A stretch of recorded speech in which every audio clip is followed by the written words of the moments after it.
and a public health analyst at countless disaster zones that you have been in with a variety of organizations. I want to touch on something that Secretary Mayorkas said. It's that Milton is gone, but the dangers it poses have not. And it was echoing essentially what we heard from Governor DeSantis this morning, and I'm going to play that for you.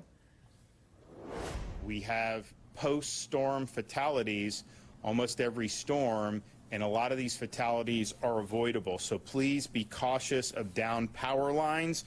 Don't touch them, and never walk through storm waters. Standing storm waters can also carry a bacteria that can lead to fatal infections. What is it that people who are anxious to get out, either just anxious, maybe they're safe, their home is safe, they just want to see things, right? Or people who understandably want to get back to their homes, what do they need to know about the dangers that still exist? Well, there's plenty of dangers that still exist. You know, that we already think about the immediate problems of getting hit by debris or drowning and all that. But after the storm has passed, we're facing huge numbers of threats to human life and health, Chris, and people really need to be careful. I just really want to emphasize what Governor DeSantis was saying about staying away from standing water. It is extremely dangerous.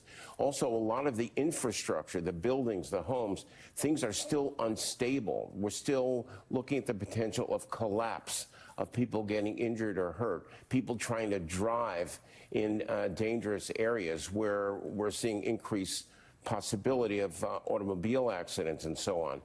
And I think it's really important at this moment. Can I interrupt you for just a second? Because Secretary Mayorkas is addressing how people are reticent to accept relief. There's so much disinformation out there. Let's listen.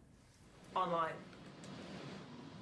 We most certainly are. We are seeing horrific hate speech of all types propagated on online platforms. That deplorable speech has an impact on people's lives, and it is also a motivating force for people to do harm. And it has got to stop. And it is our work in the Department of Homeland Security to combat hate in all its forms. We will continue that work.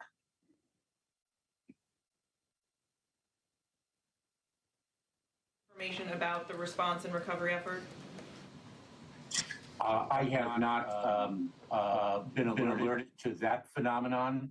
We, of course, have seen foreign nations disseminate false information for other purposes. I have not seen it in the context of Hurricane Helene or the Hurricane Milton, which just transpired. But, of course, we are quite vigilant in monitoring that. Go ahead, Nancy. Thank you, Secretary Mayorkas. It's Nancy Cordes from CBS News. Hurricane Milton knocked out power to more than 3 million customers. How does the scope of the power situation compare to other disasters? And what is the federal government's role in coordinating the restoration of that power? How long will it take? So, Nancy, a number of questions. Unclear how long it's going to take because, quite frankly, the damage assessment is still underway. So we're at a very, very early stage. Our role generally is to support the state and local officials, the state and local resources, to augment those resources and to work very, very closely alongside them. And we are doing so both in response to Hurricane Helene and Hurricane Milton. But, you know, the response is actually in a number of phases. The immediate phase is search and rescue, life and safety of individuals. And then we go from search and rescue to response and then to recovery. We work very closely with the state and local officials to rebuild whatever infrastructure has been damaged to get power up. We have the capacity to assist, and we also work with the private sector. We have the ability to deliver power immediately, but for the long term, very often infrastructure has to be rebuilt. My visit here in North Carolina underscored that fact because one of the long-term challenges is going to be to rebuild the water system in a number of cities where it's been completely decimated. Yeah, Jackie. Thanks, Green. Mr. Secretary, it's Jackie Heinrich from Fox. I want to ask you about a different story. This Afghan national who was working for the CIA in Afghanistan was arrested. Again, we'll continue to listen in to Secretary Mayorkas. A couple of things I do want to tell you that he has also said. He said FEMA is going to need additional funding, and he's calling on Congress to come back and make sure they have the money that they need, even though he said that the federal government is capable of responding simultaneously to multiple disasters. And Erwin Redlener, that's just what we were talking about. The tremendous amount of danger that exists even after the storm goes away. He just mentioned a couple of things. He said you have to rebuild water systems. There are people who don't have running water, or the running water they have may not be clean. Lack of power can cause problems. Right, and not only are they problems for individuals in individual homes and communities, Chris, they're also problems for the hospitals themselves. So the hospital may be physically intact, but the electricity may be down, or the water supply may be contaminated, or the sewage system is not working. So the hospitals don't exist in a vacuum, and many doctors' offices are gone to begin with. So the access to medical care and the damage these storms do immediately and then in the long term is really significant. But the most significant, Chris, just want to talk for a minute about the irresponsibility of Donald Trump's misinformation that causes people not to trust the life-saving messages they may be getting from FEMA.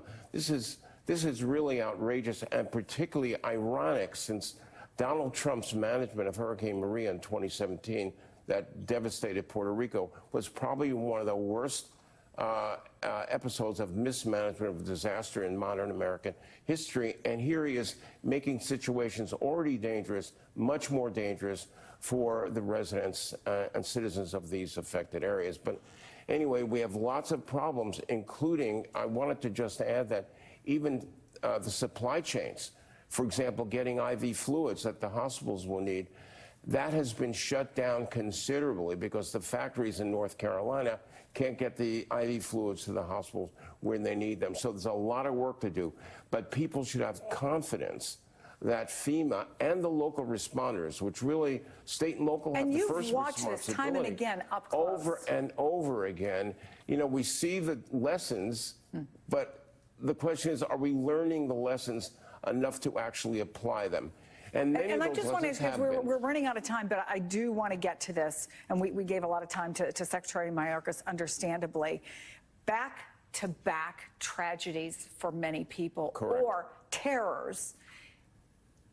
Do we know how to handle the long-term emotional, mental toll that this is taking on folks? Well, there's two problems here. First of all, the toll is enormous for an individual. Your house is gone, your community's gone, you may have lost a loved one, you may have lost your pet. It's extraordinary. The problem is when you have so many people affected, the scale of this need to provide psychological support and services is fantastic. And not only that, we cannot forget that the first responders that are going from disaster to disaster to try to help people, there's a toll on those responders also that it's critical that we pay attention to. This is all tough stuff. Yeah. We're dealing with a natural disaster, disasters plural, with lots of consequences. And lies and misinformation only exacerbate the problem. Dr. Erwin Redlener, it is always good to see you and to have your expertise. Thank you. Up next, an update from the mayor of Naples on conditions we're seeing there and what the city is doing as we speak to help those in need. Later, what the federal government is doing to address the damage. Transportation Secretary Pete Buttigieg will be here. You're watching Chris Jansing Reports only on MSNBC.